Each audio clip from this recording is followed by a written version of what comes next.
Bienvenidos a nuestra sesión del 2021 de la Cátedra Patrimonio Histórico-Cultural de México, Rafael Tovar y Teresa. Muchas gracias a todos que están aquí conectados con nosotros en nuestras transmisiones de la Academia Mexicana de la Historia, como ya se nos ha hecho una muy bonita costumbre estar todos aquí interactuando ahora desde estas plataformas. Y pues hoy damos inicio a este ciclo con la participación de la doctora Araceli Almaraz Alvarado. Ella es miembro corresponsal en Baja California por nuestra Academia Mexicana de la Historia. Ella hizo un doctorado en Ciencias Sociales con especialidad en Historia Social por el CIESAS Occidente. Por su trabajo de tesis, Origen y continuidad de los empresarios de Mexicali, Baja California, 1912-1939, obtuvo mención honorífica. En el año 2006-2007 obtuvo el Premio de Estudiante Distinguido por el Instituto Nacional de Estudios Históricos de las Revoluciones de México por su trabajo sobre consejos de administración en las sociedades mercantiles de Mexicali, un análisis de las relaciones de cooperación empresarial 1912-1930. Ella, desde el año 2008, forma parte del Sistema Nacional de Investigadores del Consejo Nacional de Ciencias y Tecnología de México. Actualmente tiene el nivel número 2. En el bienio 2010-2011 presidió la Asociación de México Económica, la Asociación de Historia Económica del Norte de México. Desde el año 2015 es editora adjunta para el área de América Latina del Journal Estudios Evolucionarios en Negocios de la Universidad de Barcelona.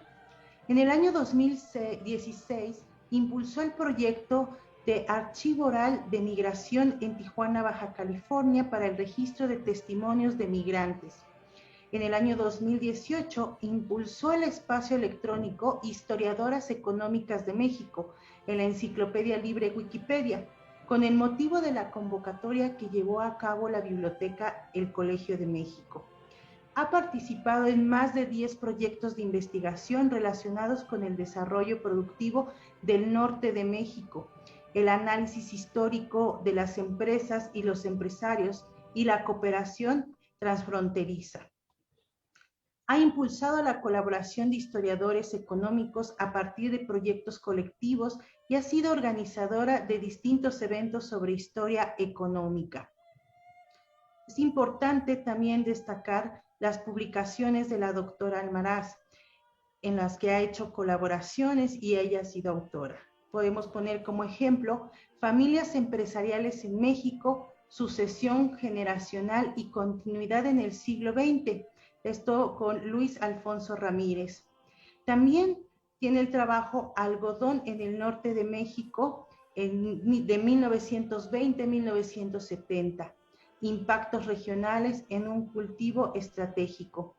En el año 2007 también se publicó su trabajo El boom de las empresas extranjeras en el Valle de Mexicali y sus efectos en las relaciones empresariales locales de 1912-1930, sus efectos en las relaciones empresariales locales 1912-1930.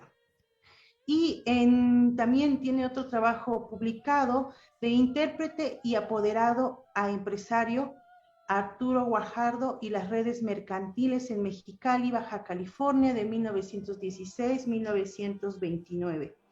La doctora Almaraz ha sido profesora visitante de la Universidad de La Laguna en Tenerife en el año 2011, de la Universidad Complutense en Madrid del año 2012, de la Universidad de California en San Diego en el año 2015 y del Centro de Estudios Económicos y Desarrollo de la Universidad de Buenos Aires del año 2018 y 2019. Y pues sin más, vamos a dejarle los micrófonos a la doctora Almaraz para que dicte esta grandiosa conferencia en nuestro ciclo anual, ya una sana costumbre, de la Cátedra Patrimonio Histórico Cultural de México, Rafael Tovar y Teresa. Doctora, tiene usted la palabra. Muchísimas gracias, Yasmín. Muchísimas gracias a quienes nos acompañan, así como al director de nuestra Academia Mexicana de la Historia y a todo su equipo de colaboradores que hacen posible esta transmisión. Voy a compartir mi pantalla para que nos puedan seguir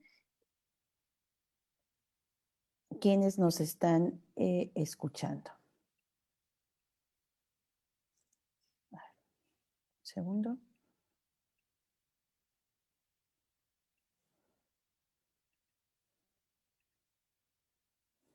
Perfecto, ahí estamos. Muchísimas gracias por acompañarnos el día de hoy. El trabajo que les voy a presentar lleva por título Abelardo L. Rodríguez, político, militar, empresario.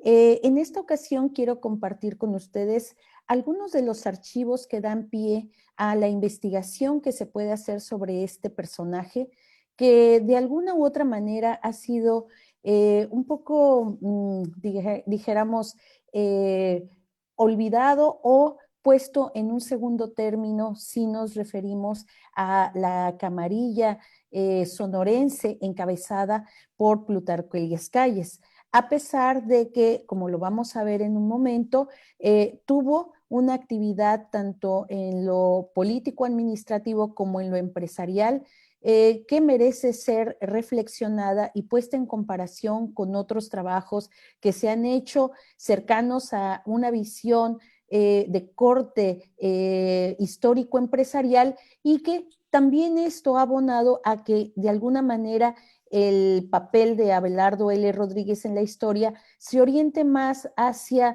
ciertos tópicos de discusión mucho más cercanos a aspectos, dijéramos, de corrupción o de actividades ilícitas relacionadas con el juego y los casinos por haber sido gobernador del Distrito Norte de la Baja California durante una época muy convulsa, pero también una época que estuvo marcada por la ley Volstead en Estados Unidos y que justo cruza con el mandato que él va a tener como gobernador.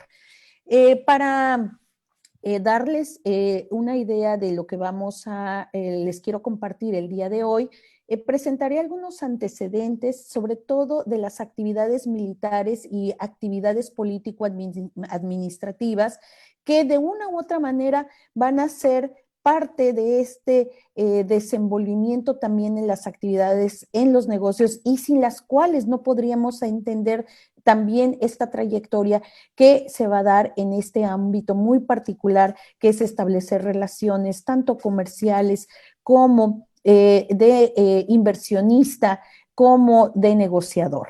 Esto nos va a permitir identificar los distintos roles, porque si nosotros quisiéramos simplemente enfocarnos en Abelardo L. Rodríguez en la vertiente como empresario, creo que difícilmente estaríamos agotando las distintas formas de participación que él va a tener en el mundo de los negocios. Y de ahí que desde la historia empresarial tengamos que ser mucho más precisos al momento de hablar de actividades empresariales o de personajes que están enfocados en actividades relacionadas con diversos negocios, porque los roles van a ser muy distintos. Abelardo L. Rodríguez nos va a presentar a lo largo de su historia en el mundo de los negocios precisamente que las formas de participación en este ámbito son muy diversas. Y finalmente voy a hacer énfasis en algunas empresas de Baja California que van a tener el distintivo de haber perdurado y actividades que al día de hoy, después de ya varias décadas de su muerte, él fallece en 1967, siguen aún vigentes en el desarrollo económico regional de nuestra región. Así pues, empezaremos con algunos antecedentes sobre el personaje que nos invita a charlar el día de hoy y que tiene que ver, en primer lugar, como comentaba, con su ámbito militar. Estamos hablando de un personaje que, a diferencia de los otros jefes revolucionarios y jefes sonorenses, va a tener un ascenso de alguna manera distinto. Él va a empezar desde abajo, va a empezar como teniente de caballería del Ejército Constitucionalista al mando de Obregón.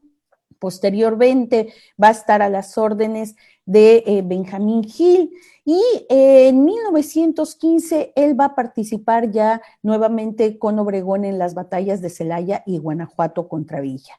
A partir de este momento se empieza a ser visible entre el grupo sonorense, y finalmente le van a dar la oportunidad de dirigir el 53 Batallón en Sonora, para posteriormente otorgarle el águila de general brigadier. Sin embargo, hacia mayo de 1920, cuando le otorgan esta distinción, están ya organizando una expedición hacia el norte de México, el noroeste para ser específica, porque hay un problema con el coronel Esteban Cantú, a quien se pretende quitar del territorio, y entonces hay una discusión, así lo vemos en la correspondencia entre Calles y de la Huerta, para determinar si es conveniente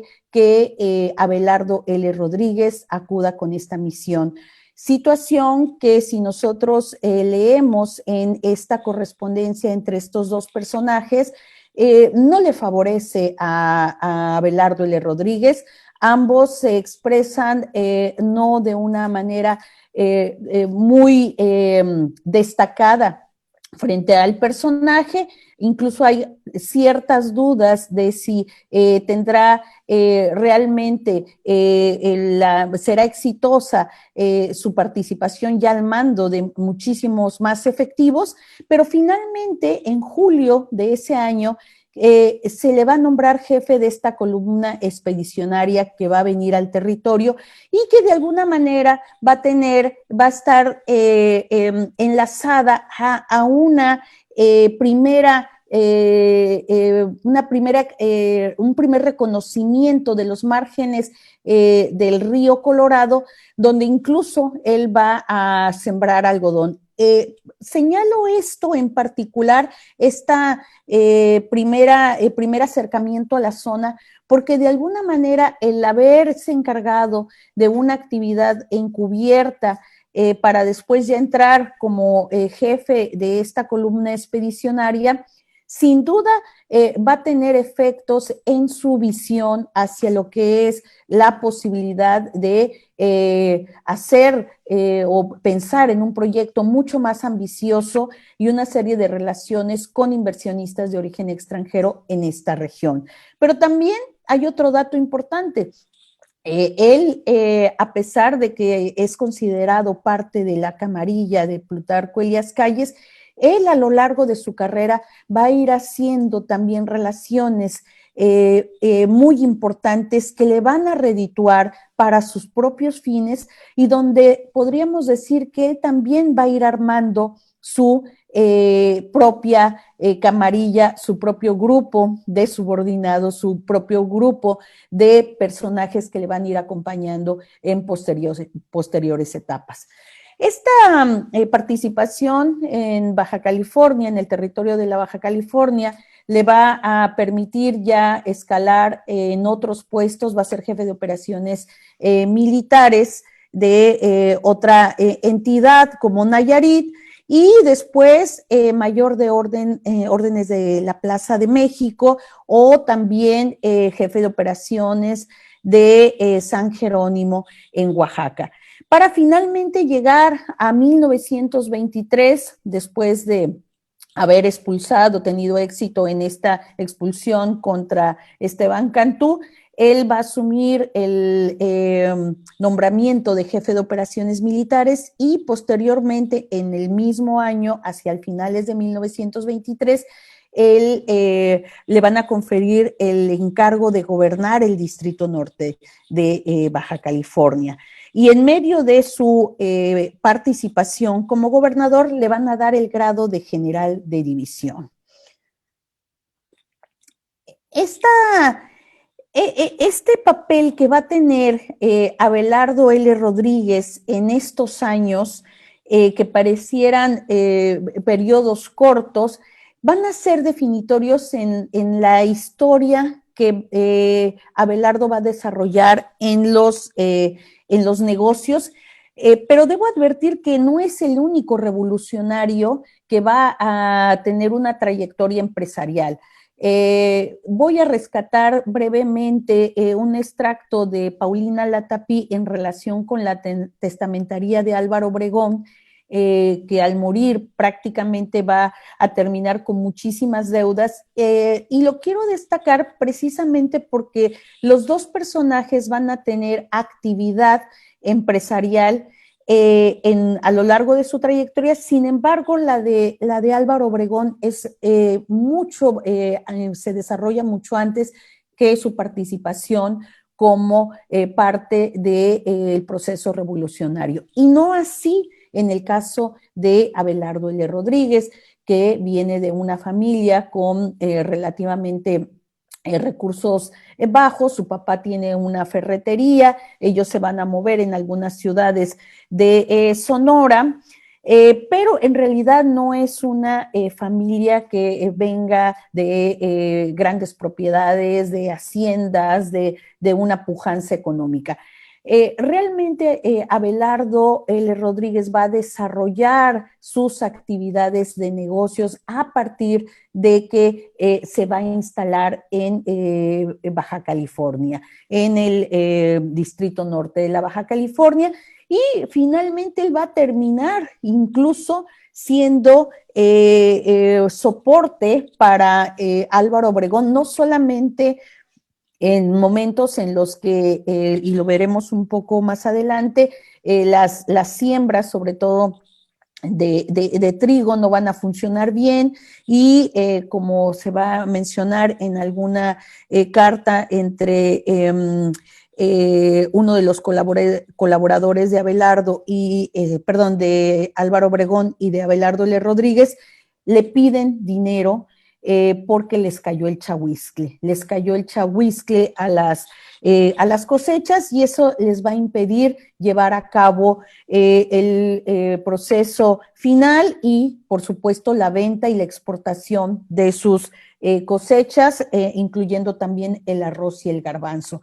Y en este contexto, esta relación entre ambos personajes se invierte porque termina siendo Abelardo L. Rodríguez parte de esta relación también de negocios, pero a partir de préstamos que le va a conferir a Álvaro Obregón, y que va a dejar deudas por saldar a la muerte, donde también va a formar parte de los compromisos que va a tener que se van a tener que cubrir al morir Álvaro Obregón. Paulina Latapí resalta varias de los acuerdos que se van a conformar para saldar estos compromisos, estas deudas. Sin embargo, hemos encontrado otras misivas en las que incluso se detalla ya el tipo de acuerdo que está generando con Álvaro Obregón para poder llevar a cabo un arreglo y saldar esas deudas. Aquí, por ejemplo, vemos en esta misiva esta referencia a la oficina comercial de Álvaro Obregón, que se está haciendo cargo precisamente de pues las situaciones que se están viviendo al momento de revisar las deudas que tiene con sus acreedores. Aquí hay otro elemento importante también que señalar, y que va a ser la relación que Álvaro Obregón va a establecer con un personaje protagónico de nuestra región, que va a ser el estadounidense Wirt Bowman, y también el mexicano Arturo Guajardo. Estos dos personajes, y lo vamos a ver a continuación, van a tener un papel determinante en el desarrollo productivo de la región, en el caso de Arturo Guajardo, a partir de las actividades bancarias y el impulso que Abelardo va a tener en 2 bancos, y después como parte de los fiadores o prestamistas de dinero para la liquidez de las empresas de Álvaro Obregón, y por otro lado, Wirt Bowman, que ahí tenemos que precisar en qué momento se conocen Wirt Bowman y Álvaro Obregón. Sí se tiene el dato de la relación Abelardo L. Rodríguez y Wirt Bowman, pero no de estos 2 personajes, Álvaro y Bowman. Porque en algún momento donde se está negociando también parte de esta deuda que se va a contraer antes de la muerte de Obregón, estamos encontrando una intermediación también de dinero donde hay facilidad de recursos hacia Obregón para tratar de salvar las cosechas. Entonces, como vemos en esta primera fase de actividades militares, no es que se forja propiamente un espacio para hacer negocios para el caso de Abelardo L. Rodríguez, pero sí una vez que asume este papel como jefe de operaciones militares y después como gobernador del Distrito Norte de la Baja California. Porque en este momento, donde empieza esta trayectoria político-administrativa, él va a tener la posibilidad de empezar a negociar con varios de los que en su momento habían sido también negociadores con Esteban Cantú de algunas actividades de recreación. Y este es el otro asunto que me parece a mí importante señalar. Abelardo no es el único que va a negociar o que va a tratar de establecer algún tipo de acuerdo para lo que son juegos permitidos o juegos lícitos. Esto está sucediendo en toda la frontera, ya lo dijeron varios colegas, José Alfredo Gómez en su momento, Eric Shantz también en su momento, esta idea de los placeres arriesgados, pero a lo largo de la frontera, no solamente de Baja California, y no solamente durante la década de 1920 y hasta que termine la ley Volstead en 1933, sino esto empieza propiamente desde los movimientos temperistas en la primera década de 1910, en la primera década del siglo XX. Es en estos momentos en que se empieza a hablar de estas restricciones. Sin embargo, hay una ley de 1907 donde se establecen actividades que son permitidas, que son lícitas, y esa va a ser una ley a la que se van a estar refiriendo y amparando en distintos momentos para llevar a cabo actividades que sí se puedan considerar como de recreación y lícitas, y permita, por lo tanto, tener a los gobernantes en turno algún tipo de ingreso adicional. Quisiera referirme ahora en segundo momento, una vez que termina la gestión en Baja California, Abelardo L. Rodríguez. Me regreso un poco nada más para hacer aquí, omití decir que una vez que él renuncia, un poco antes de finalizar 1929 a su encargo de gobernador, va a ser comisionado por el gobierno federal para ir a Europa por 7 meses a estudiar técnicas industriales y de aviación. Pongo 2 asteriscos en lo que ustedes están viendo, porque esto también va a tener un eco en las próximas décadas a partir de una empresa que va a estar dedicada precisamente a la elaboración de aviones aquí en Tijuana, Baja California, y que va a ser, bueno, una empresa que, como veremos posteriormente, no va a prosperar, pero que va a ser va a establecer un reto para Abelardo L. Rodríguez, para con quienes tiene relación para llevar a cabo el armado de este avión, y que con éxito lo va a lograr, pero que no va a tener eco en el gobierno federal. Y está relacionado de alguna, o más bien de muchas maneras, a este viaje que él va a tener como comisionado en Europa. Entonces, bueno, regresa él de este viaje de estudios y va a tener el encargo de subsecretario de Marina y Guerra, después de ya como secretario de Marina y Guerra, para en el mismo año asumir el encargo de secretario de Industria, Comercio y Trabajo. Como vemos, el ser gobernador, estar en estas subsecretarías, el haber hecho este viaje, de alguna manera van entretejiendo una serie de relaciones cada vez más fuertes que terminan por terminan por elegirlo como el tercer presidente durante este periodo que se le denomina el maximato, y asumir la presidencia para entablar una serie de acciones ya de carácter político-administrativo, pero con unas implicaciones de alcance nacional.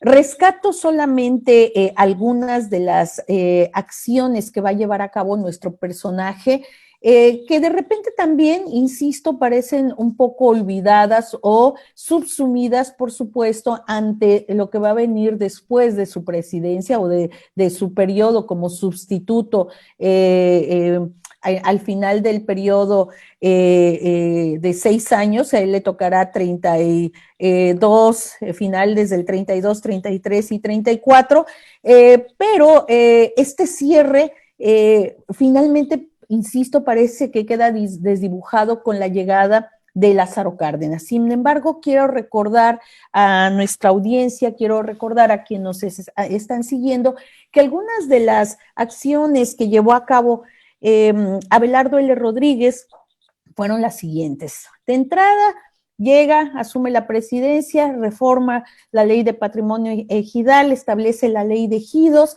empieza con esto a tratar de verse una nueva relación con los ejidatarios, vuelve a impulsar con ello el otorgamiento, el reparto agrario, quizá no con una potencialidad en total de hectáreas, pero sí como una posibilidad de nuevamente establecer una reglamentación para ello.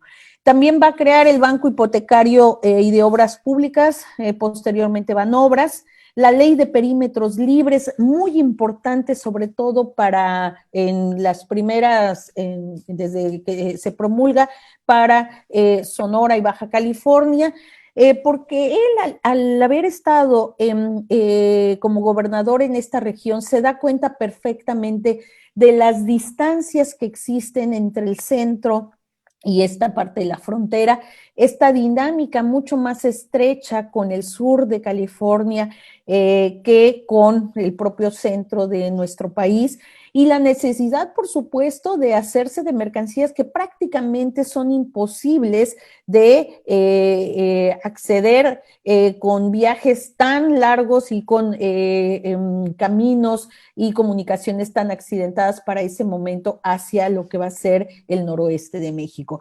Esta ley de perímetros libres sin duda va a ser un impulso al desarrollo económico de la región, y va a tener posteriormente una serie de revisiones, incluso se va a extender hasta 1985, forma parte también de lo que va a ser las constantes modificaciones al código aduanero. Entonces va a tener una serie de implicaciones muy importante para el desarrollo económico de la frontera. La Ley General de Sociedades Mercantiles, la Ley General de Sociedades Cooperativas, la Ley de Beneficencia Privada. Va a enviar también al Congreso la iniciativa de la Ley Orgánica de la UNAM. Empieza a haber algún confrontamiento con grupos de estudiantes. Él se compromete, envía esta Ley Orgánica para que posteriormente siga su curso. Va a expedir el Código de Justicia Militar, también va a establecer el Consejo Nacional de Economía. Esto a raíz de que también va a haber una intención, una necesidad de enfocarse más en el desarrollo económico y sobre todo desde el punto de vista de la industrialización si bien para esta época no se habla de cadenas de valor, no se habla de valor agregado, sí hay una preocupación incluso desde su actuación como gobernador del Distrito Norte de la Baja California. Él va a crear una escuela de oficios al darse cuenta que el boom algodonero está en una etapa muy importante. Bueno, hay una mancuerna y hay un acuerdo con Álvaro Obregón para que realmente las empresas que están llevándose el algodón sin ningún tipo de alteración o transformación, pues trasladen sus despepitadoras a México, pero en particular en Baja California y en la ciudad de Mexicali, bueno, dice, necesitamos también nosotros tener gente especializada que sepa cómo se llevan a cabo los procesos de despepite, de algodón y por supuesto de empaque, y que por lo menos haya un valor agregado adicional al simplemente tener el algodón y que las empresas lo adquieran de las zonas de cultivo y ellas sean las que se lo lleven y lo despepiten y lo empaquen en otra parte. Entonces, esta preocupación constante por los procesos de industrialización lo va a tener desde esta época muy temprana, y esto en los 20, siendo gobernador en Mexicali, y sobre todo además viviendo en Mexicali, que va a ser el centro algodonero de esta parte del país, bueno, va a seguir siendo sensible a ello. De ahí que el Consejo Nacional de Economía, pero también otros impulsos, como lo vamos a ver en el 34, a realmente darle un soporte al desarrollo productivo a escala nacional y obviamente pues que tenga posibilidad de ampliar los mercados.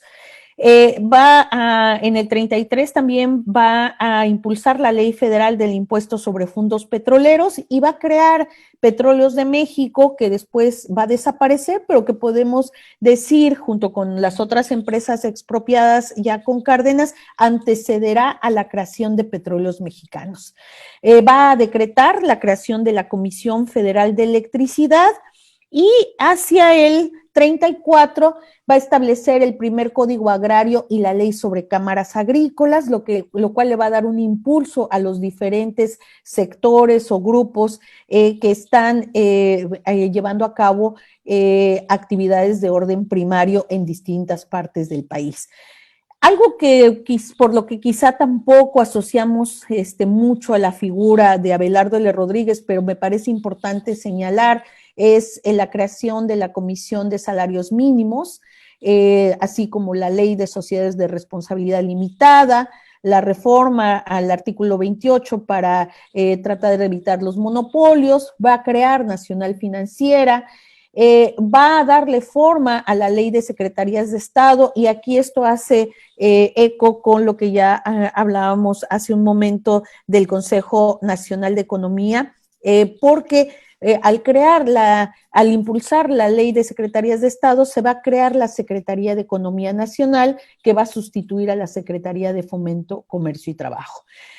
En la parte ya de arte y cultura, creo que también vale señalar que Abelardo L. Rodríguez se va a hacer cargo del proyecto del Palacio de Bellas Artes, con murales de Diego Rivera, y también va a inaugurar en la Ciudad de México, muy cerca de la Catedral, el Mercado Presidente Abelardo L. Rodríguez, para el momento uno de los más avanzados. En la parte izquierda superior ustedes ven ahí, esa es una imagen de la inauguración del mercado, y que también va a tener murales que van a estar dirigidos por Diego Rivera, que va a invitar a sus alumnos a ponerlos. Ahora este mercado está convertido en un área cultural, pero en su momento fue uno de los mercados más modernos. Abajo, ven, abajo de esta imagen en donde están concurridos quienes acudieron a la inauguración del mercado, está una vista ya por parte de la parte de enfrente, donde vemos la estructura.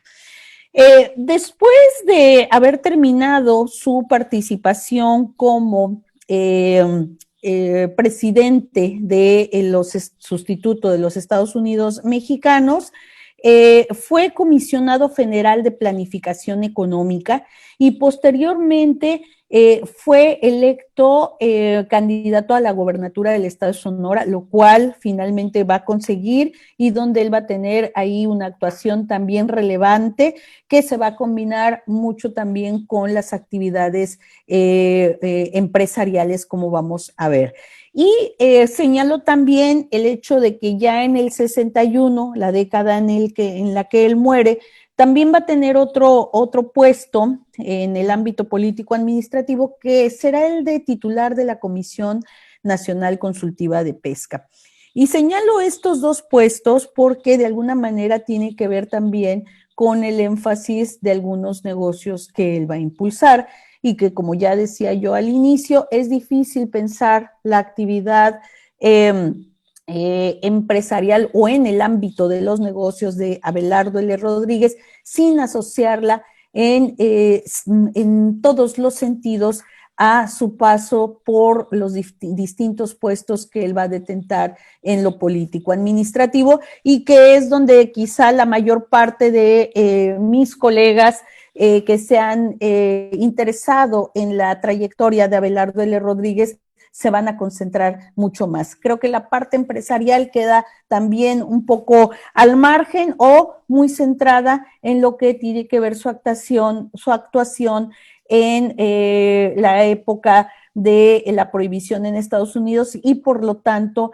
en todo lo que converge con casinos, con actividades de orden ilícito. Creo que los avances son muy importantes en ese sentido, pero creo que todavía hay muchísimo más que rescatar de este personaje de los años 20, 30 y 40, porque a final de este recuento lo que vamos a tener es un personaje que va a asumir 2 gobernaturas y que va a ser presidente, si bien sustituto por 27 meses, pero va a detentar el máximo puesto político-administrativo. Los archivos que se pueden consultar para seguir indagando sobre Abelardo L. Rodríguez, bueno, en el caso de su actividad como gobernador del Distrito Norte, tenemos la memoria administrativa, tenemos el periódico oficial que va a ser el órgano de gobierno del Distrito Norte de la Baja California, que creo que ahí todavía falta muchísimo que recuperar de esta fuente, porque de alguna manera la memoria sí es mucho más citada, del mismo modo que su autobiografía, publicada en 1962, pero de la cual, a la hora que, sobre todo en mi caso, que me interesa recuperar parte de la historia empresarial o la historia de negocios y los roles que va a adquirir Abelardo L. Rodríguez, vemos algunas imprecisiones. Y por eso es importante, pues, triangular estas distintas fuentes para poder hacernos de una comprensión mayor de ciertos procesos. Como presidente sustituto constitucional de los Estados Unidos mexicanos, tenemos el Archivo General de la Nación, sobre todo las secciones de papeles presidenciales, no solamente los referidos a Abelardo L. Rodríguez, sino obviamente a Plutarco Elías Calles, quizá con mayor precisión por la relación que tenían ambos, pero también podemos ir a la revisión de los informes presidenciales de la Cámara de Diputados y, por supuesto, ver con detalle las reformas constitucionales que se dieron en 1933 y 1934. Aquí, pues, están los artículos. Vale la pena decir que en estas 3 presidencias que va a haber en su momento, en el periodo que él culmina, va a ser Abelardo L. Rodríguez el presidente que más reformas constitucionales va a llevar a cabo en los 27 meses que le corresponde ejercer su mandato. También otra fuente muy importante es el Diario Oficial de la Federación, y, por supuesto, la correspondencia personal. Para el caso de su actuación como gobernador del estado de Sonora, sin duda el archivo del Congreso del Estado es una fuente importantísima que nos permite tener un acercamiento más, casi podríamos decir que paso a paso de lo que sucede con la obra de Abelardo L. Rodríguez como gobernador. Para concluir esta primera parte de la exposición, podríamos sintetizar que este Archivo General de la Nación es muy importante, pero también sumaría el fideicomiso Plutarco Elías Calles y Fernando Torreblanca. Este fideicomiso, creado por Hortensia Elías Calles de Torreblanca, hija del general Elías Calles y esposa de Fernando Torreblanca, recuperó un archivo, una parte del archivo personal de Abelardo L. Rodríguez. Ahí debo agradecerle a su directora Norma Mereles el haberse encargado de tener prácticamente ya listo este archivo de Abelardo L. Rodríguez, y que con su permiso puedo contar que es un archivo recuperado, es un archivo que parto de la historia reciente hacia atrás. El historiador Jürgen Buchenau le hace de su conocimiento que existen unas cajas de documentación que le pueden interesar, ya que un contacto de él de la Casa Boker le va a informar que hay estas cajas están en una casa, en una parte de una casa en las lomas de Chapultepec, en la Ciudad de México, y que estas cajas eran parte de una posesión de Hortensia Platt, que fue la primera esposa de uno de los hijos de Abelardo L. Rodríguez. Entonces, si se dan cuenta, cómo el haber recuperado este archivo personal, pues se va a dar más que nada de manera casuística, y afortunadamente este cruce de eventos nos va a permitir contar con este archivo personal de Abelardo L. Rodríguez, que sin duda todavía tiene que ser trabajado, porque nos va a permitir encontrar muchísimas conexiones o cabos que no están completamente entrelazados y que al momento pues todavía nos generan vacíos. Sin duda la pandemia nos ha impedido ir a revisar estos documentos, pero tenemos con todo el agradecimiento para Norma Mereles ya el ofrecimiento de poder acceder a ellos, y seguramente en el futuro podremos platicarles más al respecto. Asimismo, el archivo documental del Instituto de Investigaciones Históricas de la UABC, y que también agradezco a su directora Diana Méndez, su directora actual, por la posibilidad de acercarme también a parte de la información que tiene que ver con Abelardo L. Rodríguez. Los registros públicos de la propiedad, esos son otra fuente muy importante, y que ahí sí que uno tiene que ir con mucha paciencia, porque por un lado, los registros públicos, lo que tiene que ver con sociedades y poderes o con comercio viejo sobre todo, pues hay una cantidad de información. No solamente están las actas constitutivas, están obviamente los cambios de poder, están los aumentos de capital, están las disoluciones. Entonces uno tiene que ir prácticamente de uno a uno, y esa es una actividad que nos lleva muchísimo tiempo y de la cual ya hemos avanzado. En lo personal, yo vengo avanzando ya prácticamente desde la tesis doctoral que concluí en 2007, ahí seguimos avanzando, hemos ya publicado varias cosas, pero sin duda nos resta todavía muchísima información por tener ya catalogada, revisada. Hay bibliografía que podemos realmente también comentar, y alguna de ellas se publicó incluso en la década de los 30.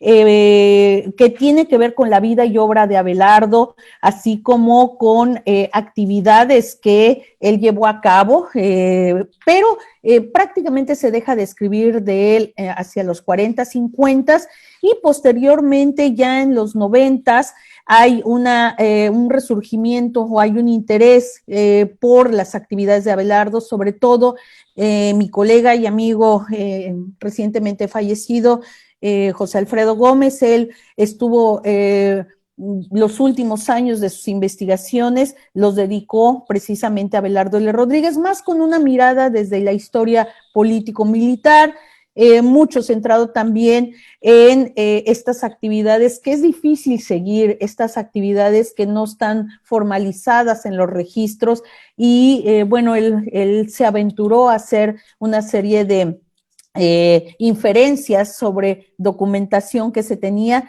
Yo soy más de la línea historia empresarial y documentación formalizada, que nos permitirá ir completando todas las piezas de este rompecabezas. Y obviamente están los libros que va a promover Abelardo L. Rodríguez, incluso muchos de ellos, bueno, varios de ellos de su autoría. Ahí la colección Abelardo L. Rodríguez de la Universidad de Sonora y el INERP, por supuesto que son fuentes importantes. Aquí les quiero compartir de manera muy breve algunas de las portadas de los libros que se editaron en los 30, de Guillermo Durante de Cabarga, que se llama El hombre de la hora y que refiere a los momentos previos o los meses previos en los que Abelardo finalmente será nombrado presidente de sustituto de los Estados Unidos mexicanos.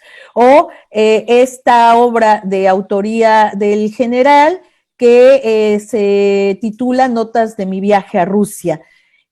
También está esta publicación de 1943, que es más bien es la reproducción del discurso que va a pronunciar Abelardo L. Rodríguez con motivo de haber sido declarado candidato del Partido Revolucionario de México a gobernador del estado de Sonora. O el homenaje histórico que le van a este libro que refiere a este homenaje histórico que le van a otorgar en Sonora. Y bueno, aquí hay que recordar que el 15 de septiembre de 1949 el Congreso del Estado de Sonora le va a conferir el nombramiento de hijo benemérito del Estado de Sonora.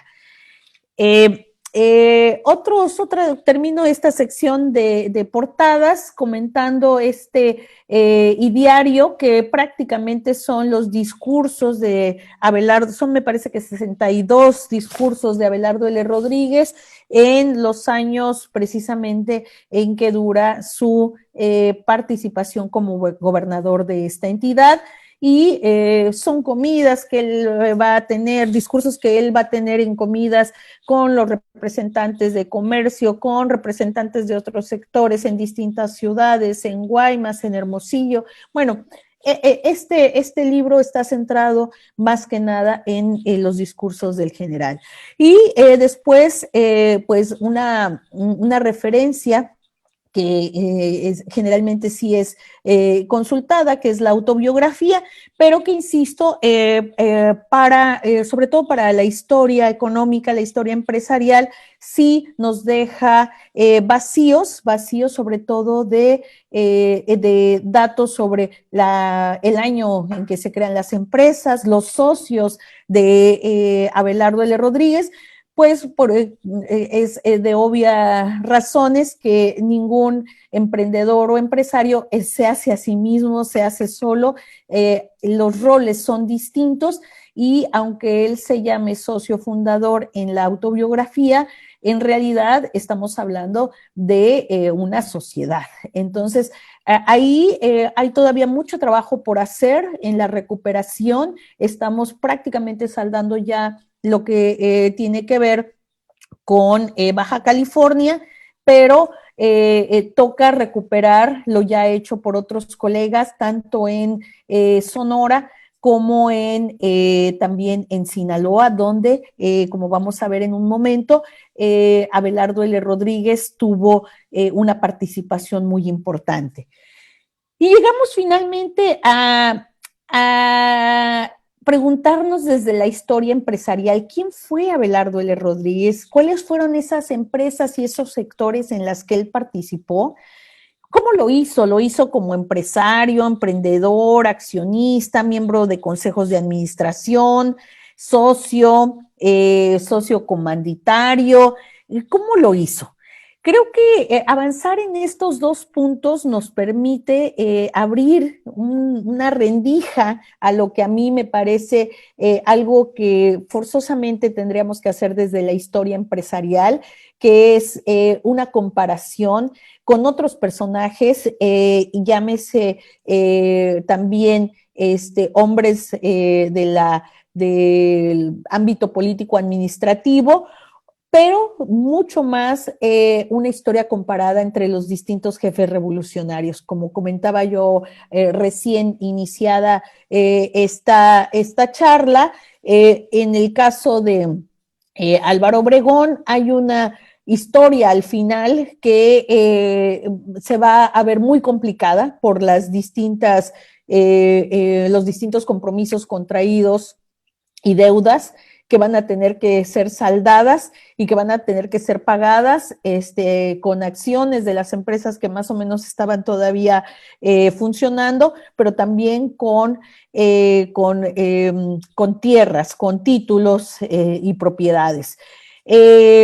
En el caso de otros jefes revolucionarios, sería importante hacer el cruce entre sus posesiones, sobre todo en el ámbito de los negocios, y cómo al final van a tener continuidad las empresas o va a haber perdurabilidad de las redes. Y esto es algo muy importante para la historia empresarial.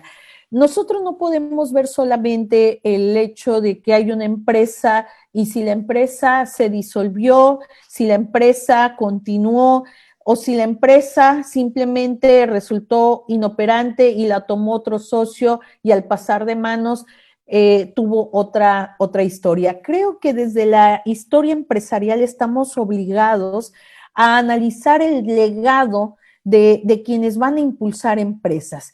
Si nosotros pensamos en Telmex como ahorita como una de las empresas que es parte de uno de los grupos más prominentes de nuestro país, tendríamos que forzosamente repensar a Teléfonos de México como una empresa que fue privatizada, pero que en otro momento fue estatizada, pero que en otro momento perteneció a grupos privados de origen extranjero. Entonces, seguir esta historia de las empresas y su continuidad, tanto como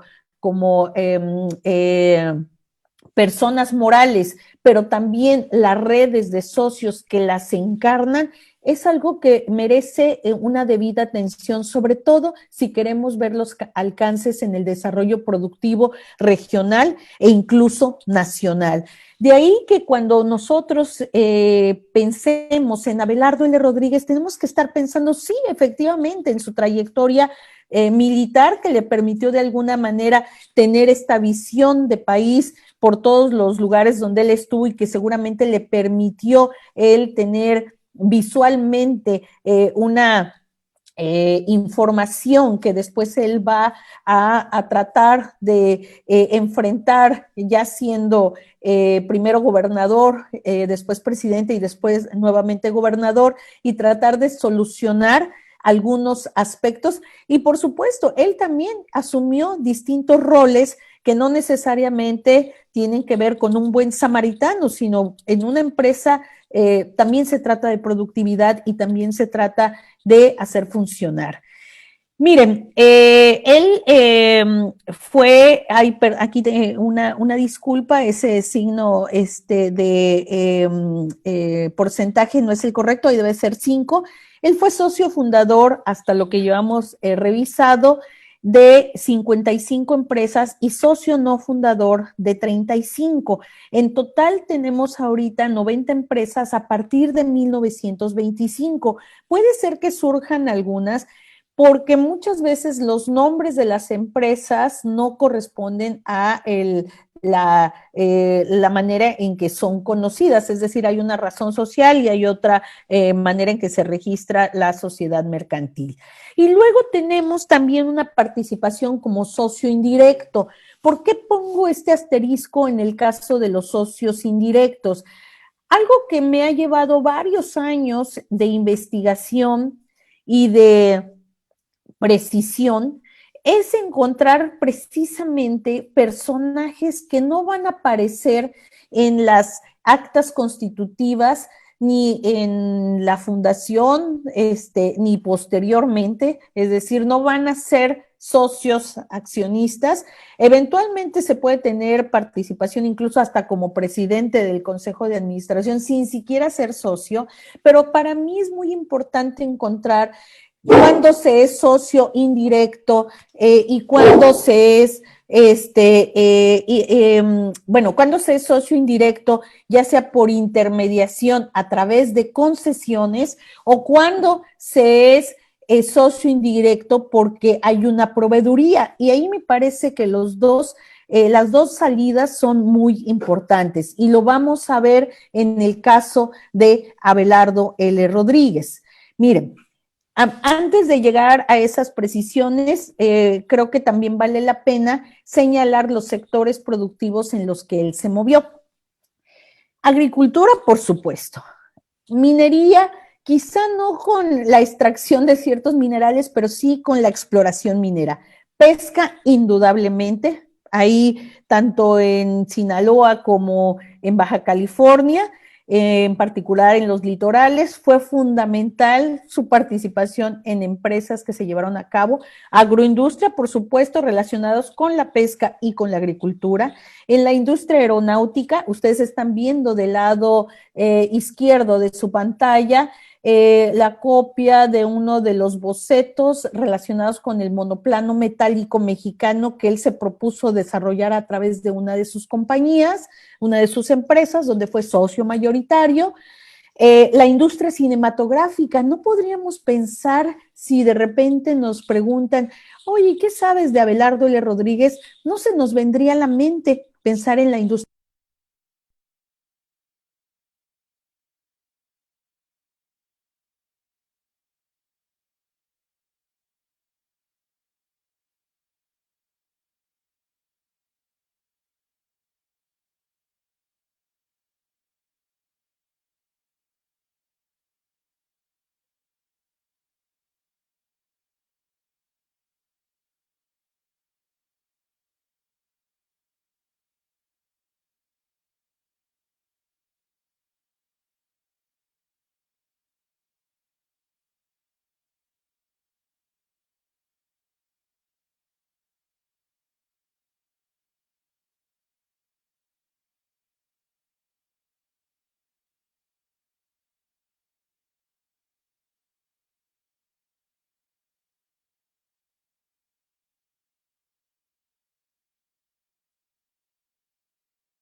Bien, pues continuamos en nuestra conferencia el día de hoy aquí en la cátedra. Hicimos una breve pausa porque pues muchas gracias a todos los que nos están escuchando, nos avisaron de que el audio se nos fue, ya restablecimos esto, fue un detalle técnico, ya saben, estos que ocurren en esta época, pero vamos a retomar la sesión. Gracias por hacernos sus comentarios sobre el audio.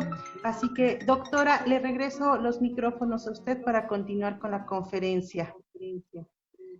Muchísimas gracias y bueno, una disculpa por los inconvenientes, pero bueno, reanudamos. Estamos en compartir pantalla ya, ¿verdad? Me comentan que la última parte que se escuchó era sobre la industria cinematográfica y les decía que cuando nosotros pensamos en Abelardo L. Rodríguez, lo menos que pensamos es en su participación en los negocios relacionados con la proyección de películas o las salas de exhibición o la distribución de las cintas. Sin embargo, así es. No sé si alcanzaron a escuchar esta parte que comenté, que en el libro de En busca del señor Jenkins, de mi colega Andrew Paxman, él cita en una parte muy pequeña que hay el único que le está haciendo a este monopolio de los cines y de la proyección mella a quien lo detenta, pues es Abelardo L. Rodríguez, quien tiene el control de las salas cinematográficas en el noroeste de México, pero también si nosotros pensamos en los estudios Tepeyac, pues tendríamos que pensar en Abelardo L. Rodríguez. Entonces aquí se abre toda esta veta para investigar, para empezar a contrastar y empezar a ver quiénes eran los socios de Abelardo L. Rodríguez. Esta es una vía sectorial de los negocios que nos exige repensar este papel, esta actuación de Abelardo L. Rodríguez en no actividades relacionadas con la agroindustria, con el enlatado de sardinas, con la pesca de abulón, con la producción de aceite de oliva. No, estamos hablando de la industria cinematográfica de México y ahí hay también una beta importante que podemos explorar desde la historia empresarial. Comentaba algún par de industrias químicas, exploración petrolera, servicios de distribución comercial, por supuesto. Y es que fíjense, aquí hablar de este personaje, y como ya lo había comentado, está relacionado con esta mirada puesta en la industrialización. Y ahora le podríamos llamar, es que buscó los encadenamientos hacia atrás y hacia adelante, y le podríamos poner una serie de teorías que desde otros ámbitos nos podrían estar prestando colegas del área de administración o de la teoría de las organizaciones, del desarrollo regional, pero estamos hablando de un personaje que efectivamente lo que él buscaba era tener el control de la cadena. El control de la cadena de sus actividades, donde dependiera menos de otros, de terceros, y él pudiera impulsar. También comentaba que en los servicios bancarios va a ser muy importante su participación, no solamente porque impulsó estas actividades, sino porque fueron las primeras de las primeras que se llevaron a cabo en la Baja California, y también con su participación en Sonora. Los primeros bancos o instituciones bancarias en nuestra región, de una u otra manera, están relacionadas con la actuación que va a tener Abelardo L. Rodríguez.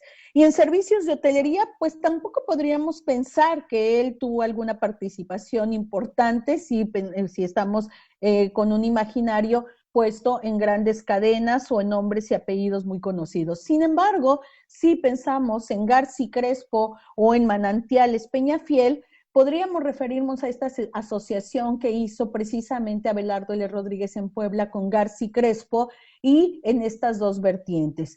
Obviamente en el comercio, pues como parte de actividades que van a enlazarse junto con las centrales de sus principales negocios. En ese sentido, creo que hablar de Abelardo L. Rodríguez por región nos llevaría de manera muy sintética a esto que les pongo en su pantalla, y que tiene que ver con la aparición de empresas en Baja California entre 1925 y 1957. Posteriormente, una línea familiar aquí en Baja California va a seguir haciendo nuevos negocios, y ahí podríamos hablar también de esta continuidad familiar que debe ser parte de las discusiones desde la historia empresarial y la historia económica. En la Ciudad de México tenemos constancia desde 1931, no tengo la fecha terminal porque ahí es justamente, como les comentaba, esta visita obligada al archivo de Plutarco Elías Calles y Torreblanca está pendiente, tenemos esta tarea pendiente por la pandemia, y bueno, una tarea pendiente, pero que no va a ser de una sola ida, sino que nos va a implicar espero, varios meses, incluso podría decir a lo mejor más de un año de trabajo viendo las actividades que se desarrollaron en la Ciudad de México. En Sinaloa, desde 1941, tenemos referencias, así como algunas empresas en San Luis Potosí y en Colima. Sin duda, Sonora va a ser otro de los grandes espacios regionales donde las actividades de Abelardo L. Rodríguez van a tener lugar, y ahí sí tenemos datos de que al menos van a ser 27, 28 empresas las que se van a constituir, donde también la actividad relacionada con la cinematografía también va a tener una presencia. Y en Puebla tenemos estas dos empresas que les comento con García Crespo entre el 31 y el 34. En términos de las relaciones comerciales, ya les comentaba que con los militares, obviamente Álvaro Obregón va a tener una relación con Abelardo L. Rodríguez, sobre todo a partir de los préstamos que se le van a hacer, y esta relación triangulada con Wirt Bowman, y que se va a mantener incluso hasta la muerte de Obregón. Pero con Juan R. Plat también va a tener varios negocios, sobre todo aquí en Baja California, van a impulsar al menos un par de negocios. Con Juan Francisco Azcárate Pino, que va a ser parte de uno de los militares que va a participar con él cuando fue presidente, va a impulsar también una empresa destinada a la aeronáutica. Entre los socios que van a ser sus colaboradores, creo que Antonio Murúa Martínez, su secretario de gobierno, destaca por su participación con él y sin él en actividades empresariales, pero sin duda, en cuanto a los socios mexicanos, podríamos destacar su relación con Arturo Guajardo a partir de las actividades bancarias y otros negocios, o con Juan Flavio Rivera, que se va a hacer cargo de la empresa aeronáutica, que va a tener como misión justamente tener el armado de los aviones. En las imágenes que ustedes ven, la que tiene con ese número grande 82, es un recibo por el cual se le está pagando a Flavio Rivera $300 por sus servicios al ser director de esta empresa. Y entre los socios extranjeros o indirectos que va a tener Abelardo L. Rodríguez, yo destacaría como el más importante a Wirt Bowman, y en segundo lugar a William Allen. Ambos implicarían una red extensa de relaciones. Miren, ¿por qué? Wirt Bowman, insisto en que es un personaje protagónico del noroeste mexicano. Él es de Nogales, Arizona. Él va a tener participación en la construcción del hotel Aguacaliente, del cual ahorita precisaría algunos datos, y por lo que se puede considerar no un socio directo de Abelardo, sino un socio indirecto. Y también por esta relación que va a tener con Álvaro Obregón, que de alguna manera ve triangulada su participación o su red con Abelardo L. Rodríguez para obtener préstamos, así como con Arturo Guajardo para también obtener préstamos de la bancaria del Pacífico. Aquí simplemente recordar las empresas que dirigió Álvaro Obregón, la Oficina Comercial, el Molino Harinero Regional del Mayo, el Banco Refaccionario de Occidente y Obregón y Compañía.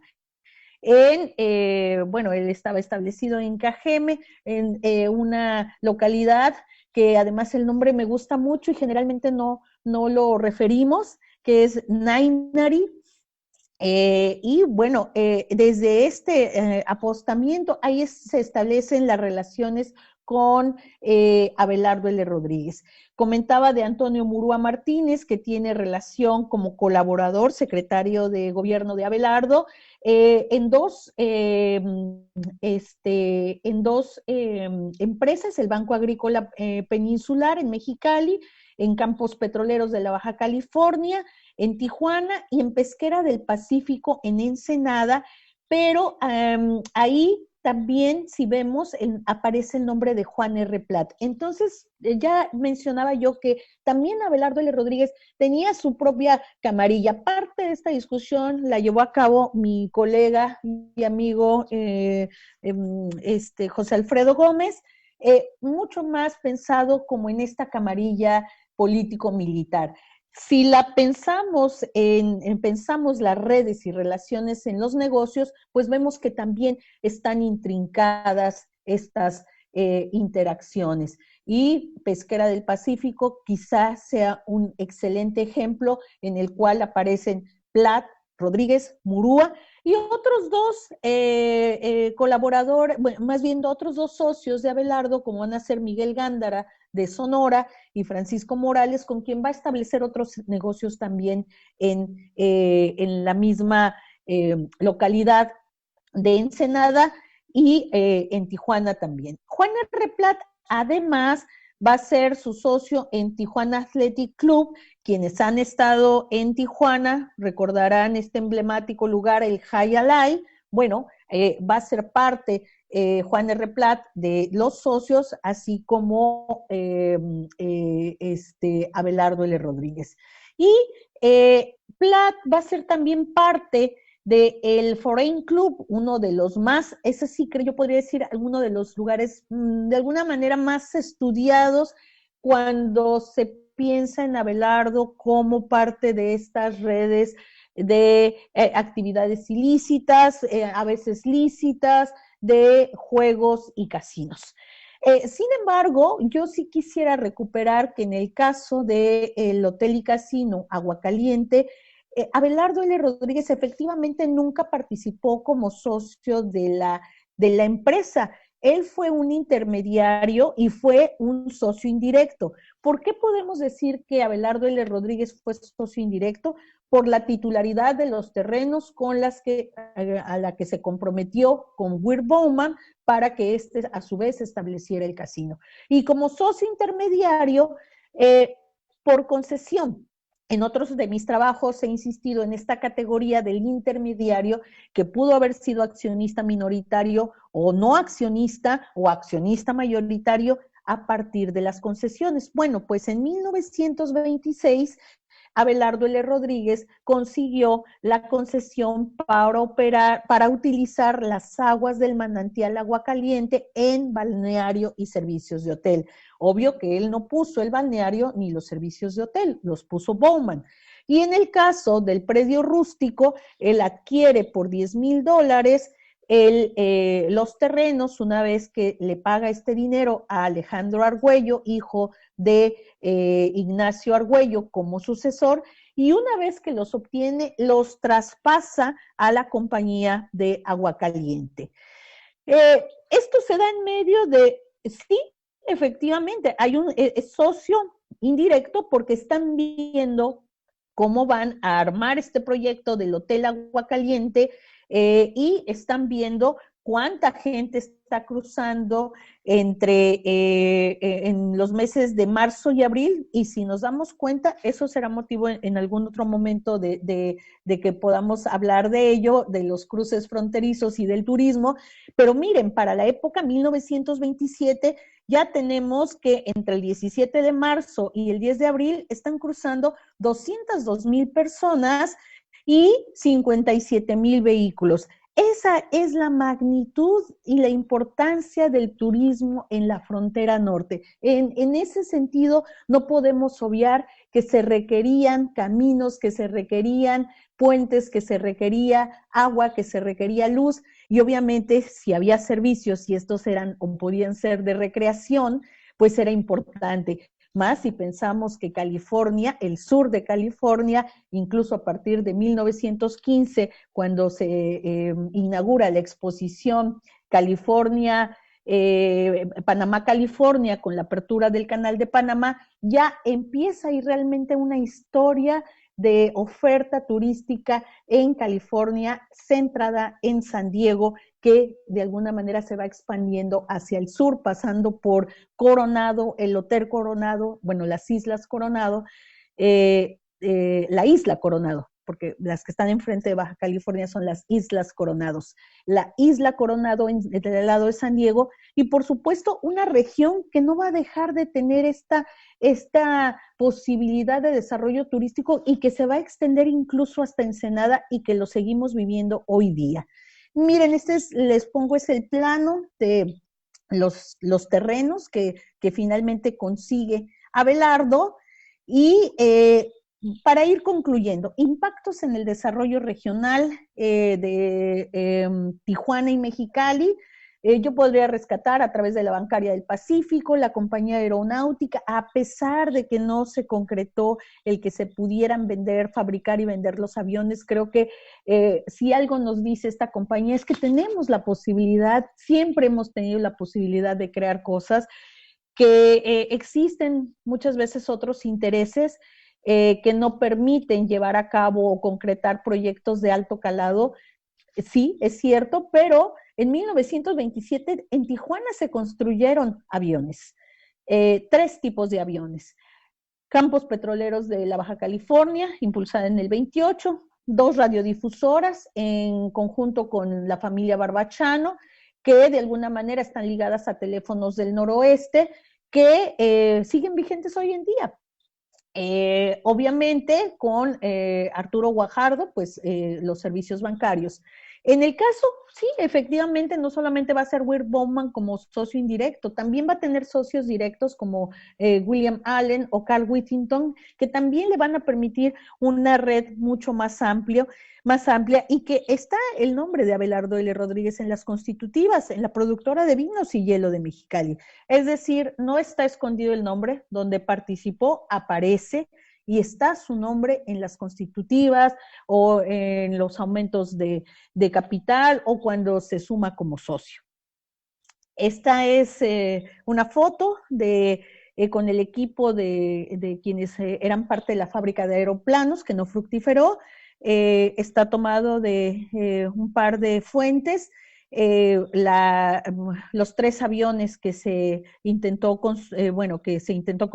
fabricar a gran escala, pero el Baja California número 1, avión Parasol, se construyó. De hecho, ahí tengo la duda cuál de ellos 3 va a viajar a la Ciudad de México, pero que finalmente va a ser el viaje y que se va a confirmar que sí tenía posibilidades.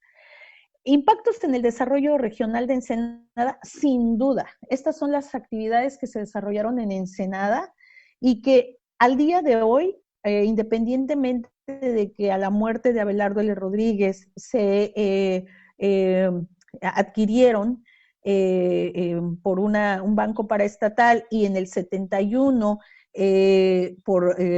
también por un convenio, estas van a formar parte de un grupo de empresas ya a nivel nacional relacionadas con la pesca. Son parte del legado que va a dejar Abelardo L. Rodríguez tan solo en Ensenada. falta buscar los efectos o precisar con documentación clara y precisa, como lo he hecho para Baja California, lo que tiene que ver con Sinaloa, con Sonora y por supuesto con la Ciudad de México, que es donde más se concentran se concentraron el número de empresas que impulsó Abelardo L. Rodríguez.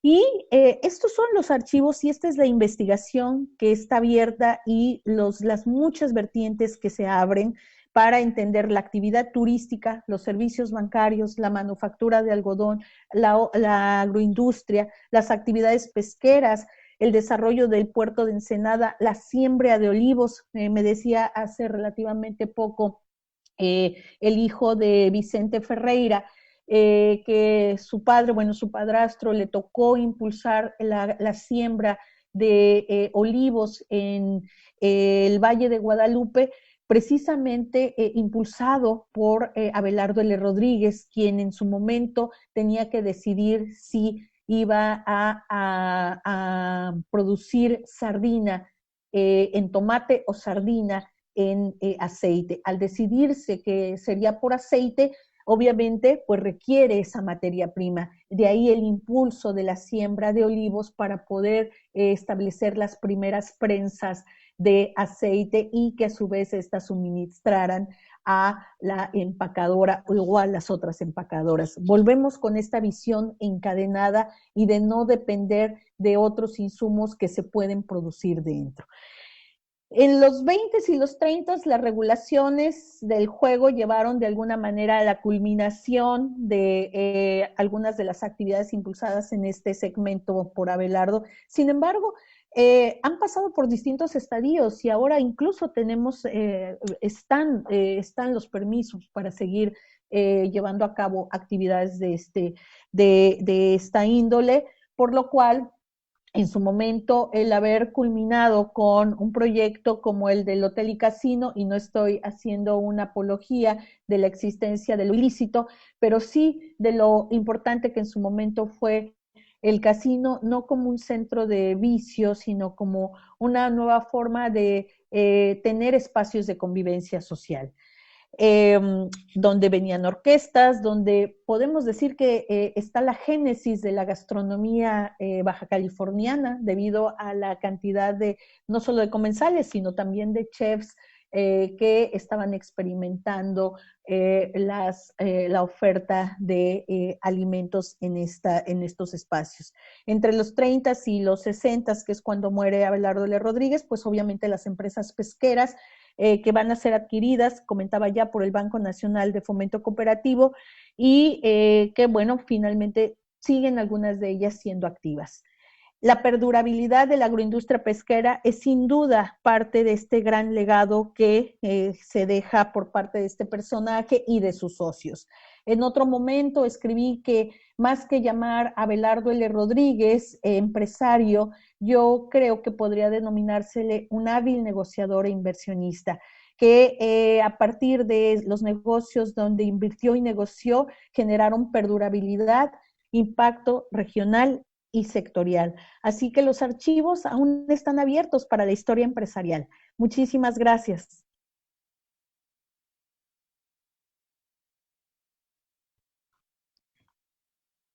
Doctora, muchas gracias a usted por esta conferencia esta tarde para dar inicio a nuestra cátedra de Patrimonio Histórico Cultural. Y pues antes de iniciar con las preguntas, yo quiero agradecer a todos aquellos que nos envían saludos. Ya vimos que están desde San Luis Potosí, desde Chapala, Jalisco, Oaxaca, Aguascalientes, Chilpancingo, Tijuana, y también un caluroso saludo para la doctora Lorena Cariaga, que nos escucha desde Quintana Roo. Ella también es nuestra corresponsal nacional de la academia.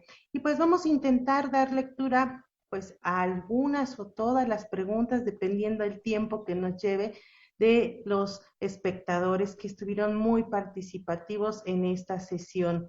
Y claro, hay demasiadas felicitaciones, ya las leerá usted más tarde.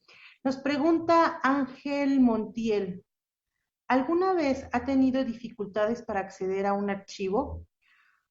¿Todos estos documentos han sido conseguidos en archivos públicos o ha ingresado también a archivos privados? No he tenido dificultades para acceder a los públicos.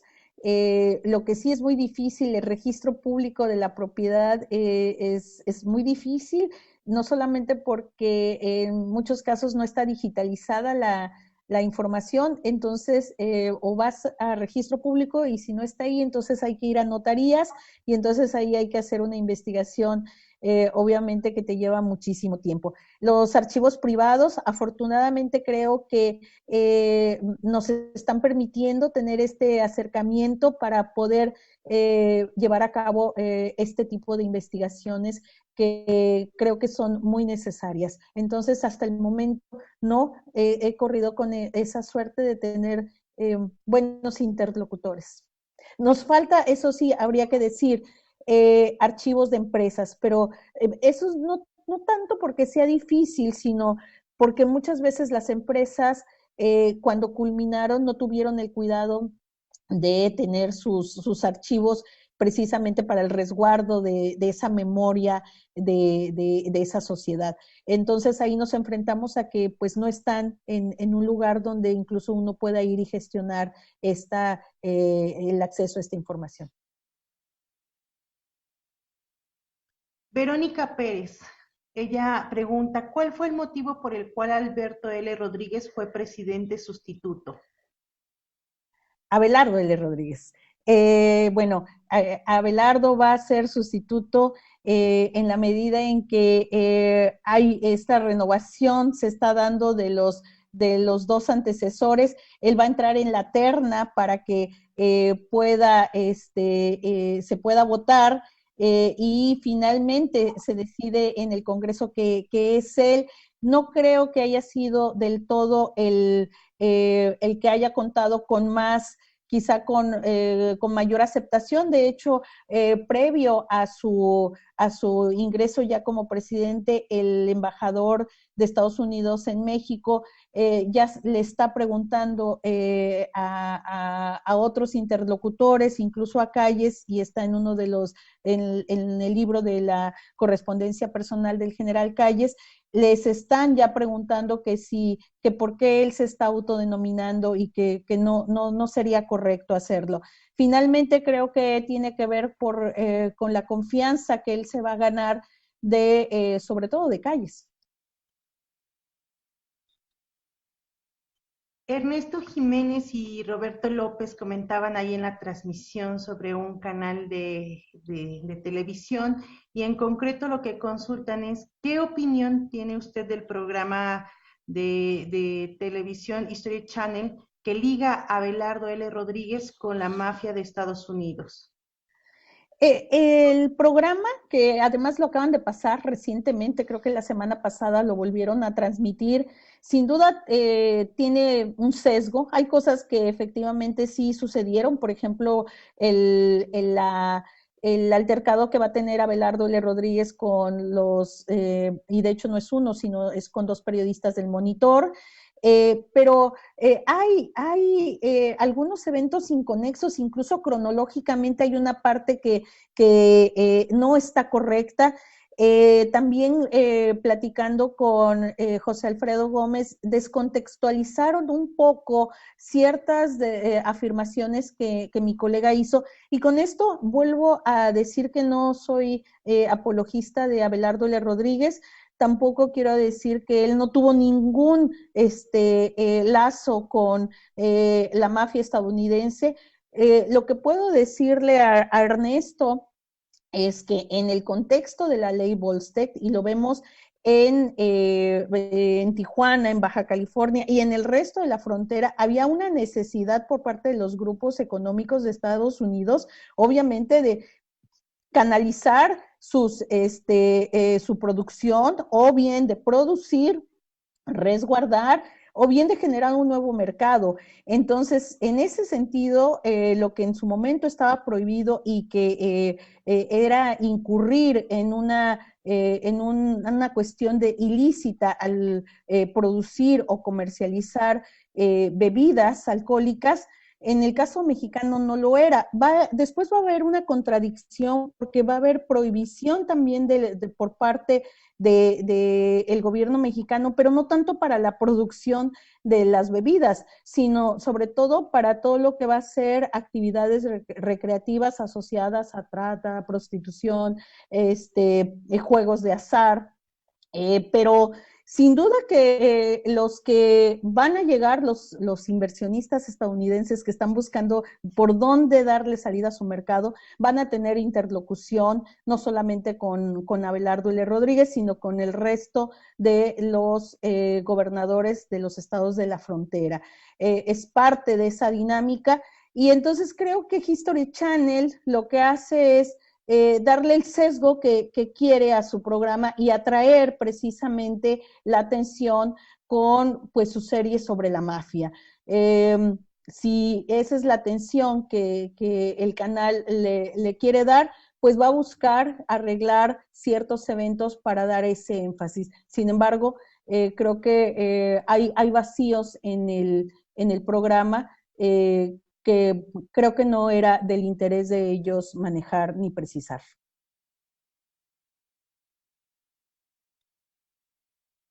Almudena nos comenta y pregunta, ella manifiesta emocionada, o no, con cierta sorpresa más bien, que no sabía que Abelardo L. Rodríguez era empresario, y pregunta, ¿por qué en su breve gestión realizó una serie de reformas legislativas y creaciones legislativas?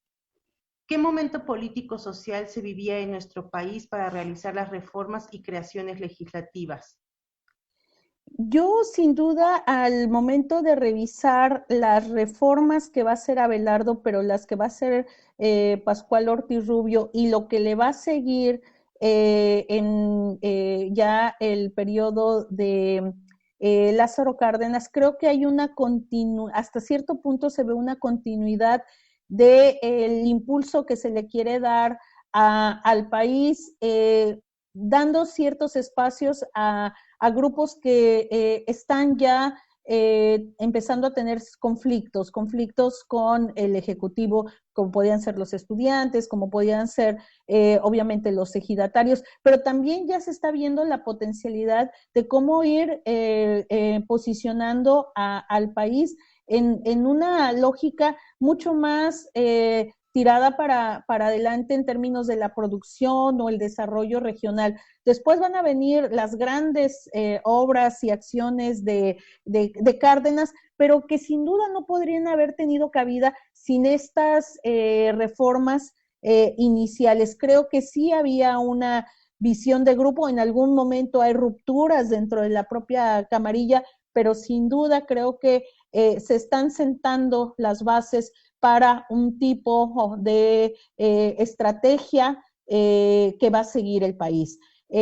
Insisto, creo que se ha desdibujado mucho más el trabajo de los gobiernos que anteceden a Lázaro Cárdenas, sin los cuales creo que tampoco, pero sin los cuales creo que tampoco podría haber sido mucho más rápido llevar a cabo ciertas actividades por parte del general Cárdenas. Bernardo Gallego comenta para después hacer una pregunta. Él dice, al haber vivido de cerca del poder, al haber conocido tantas historias de éxito del porfiriato, abuso en prejuicio a las clases más pobres, él pregunta, ¿lo suyo se reduce a un ambicioso que pensó en replicar el éxito primero en él y su grupo de poder? ¿Qué beneficio a la llamada Revolución Mexicana tuvo? Yo creo que las ambiciones personales se funden generalmente con las colectivas, pero son obviamente, esa sería una, una afirmación sin sustento por parte mía y sería erróneo hacerlo como algo hecho, algo dado en un sentido, primero porque es difícil hacer, o sea, precisar a través de la documentación las intenciones de las personas. Lo que vamos viendo a través de los documentos y que es innegable es la cantidad de empresas en las que participa nuestro personaje. Es innegable que hay una idea de ser inclusivo, incluso en beneficio de las propias empresas que llega a formar. Por eso es que ahí comento, mi percepción es de que se funde las intenciones particulares con las colectivas, pero también esta idea de inclusión que no es ingenua, ¿no? Incluir para llevar a ese todo a un beneficio de muchos o de pocos en aras de obtener un mejor posicionamiento como país, sin duda que refleja también desigualdades y que es parte de lo que no podemos incluso al día de hoy tener claridad de cómo realmente disminuir las desigualdades. Creo que ciertos beneficios, sobre todo para el sector de los ejidatarios o la oportunidad de la creación de cooperativas pesqueras, va a dar una oportunidad a distintos grupos que van a estar teniendo la posibilidad de organizarse. Sin embargo, también tenemos, como siempre, oportunistas y que ya no están en el nivel de quien toma las decisiones, sino muchas veces a nivel local o regional, que impiden que realmente los grupos con gran necesidad puedan acceder. Ahí sin duda creo que nos falta todavía muchísimo más ser trabajo de detalle, pero dejaría hasta ahí la respuesta.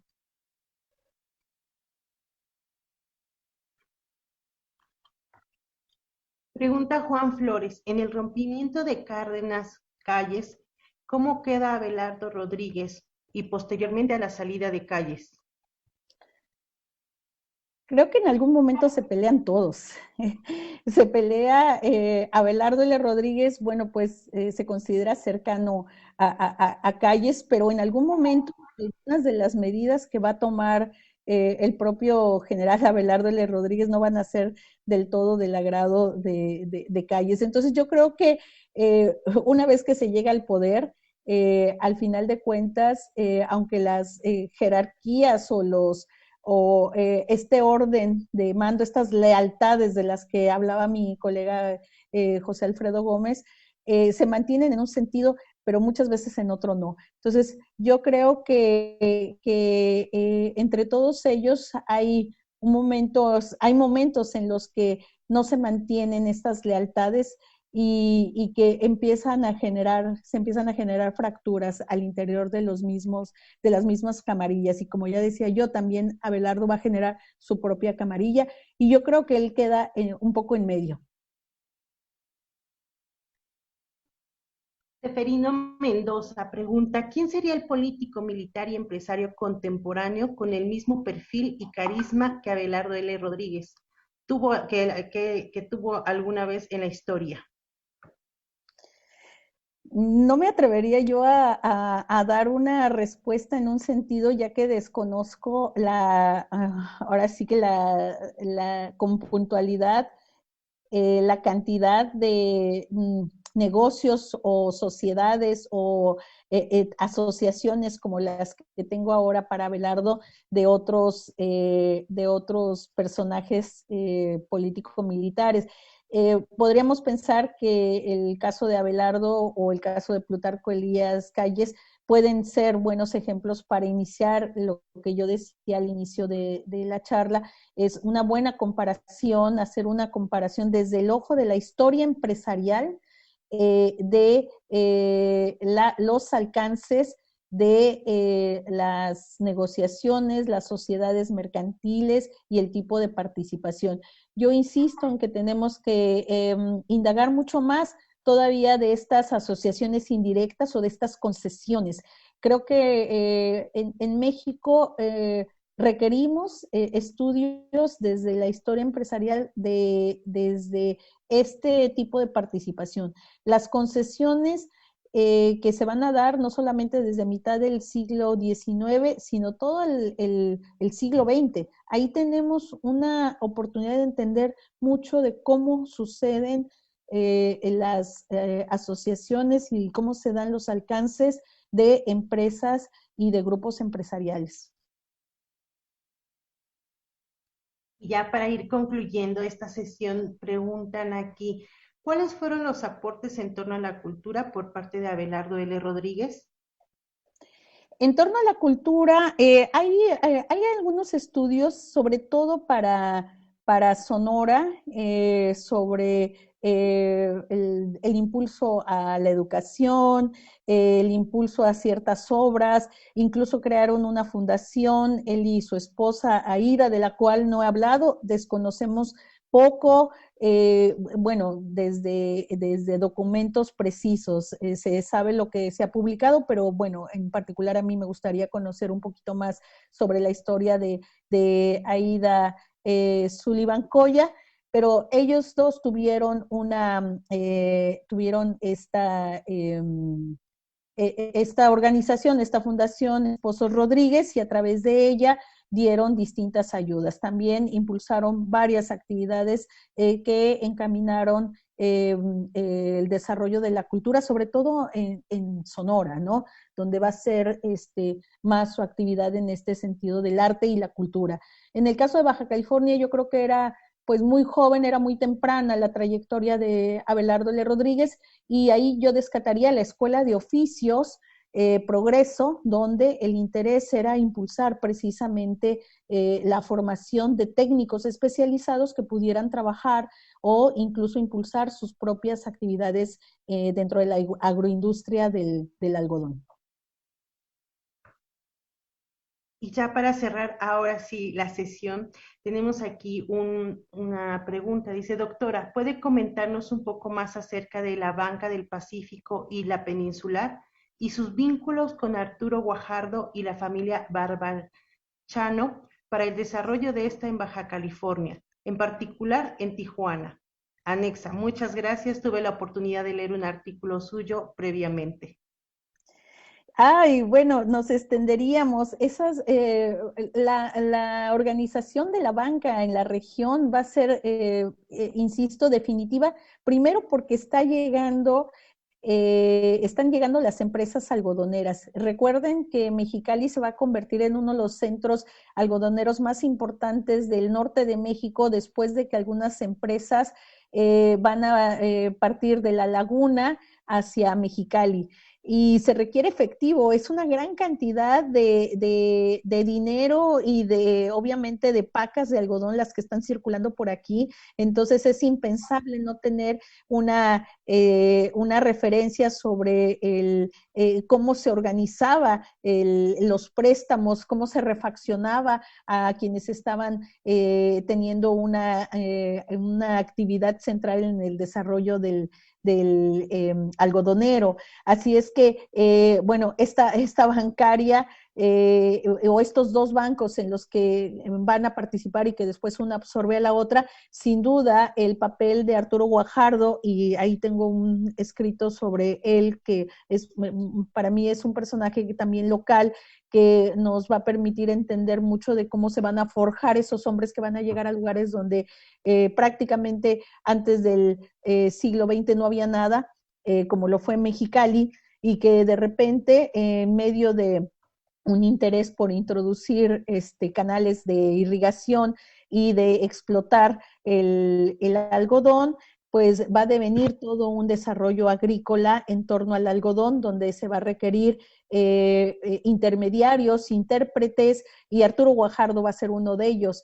Y entonces va a empezar a tener una serie de conexiones que van a redundar precisamente en estas empresas bancarias que le van a dar solidez, insisto, al refaccionamiento de quienes van a estar en la línea 1 de la producción de algodón, como para incluso hasta otras empresas un poco más grandes. Y también las despepitadoras en su momento también prestaban dinero, también refaccionaban, pero sin duda los bancos refaccionarios creo que van a ser muy importantes. Yo creo que aquí tenemos a los abuelitos de Banrural o de otros esquemas de préstamo bancario asociados a la producción ejidal o primaria.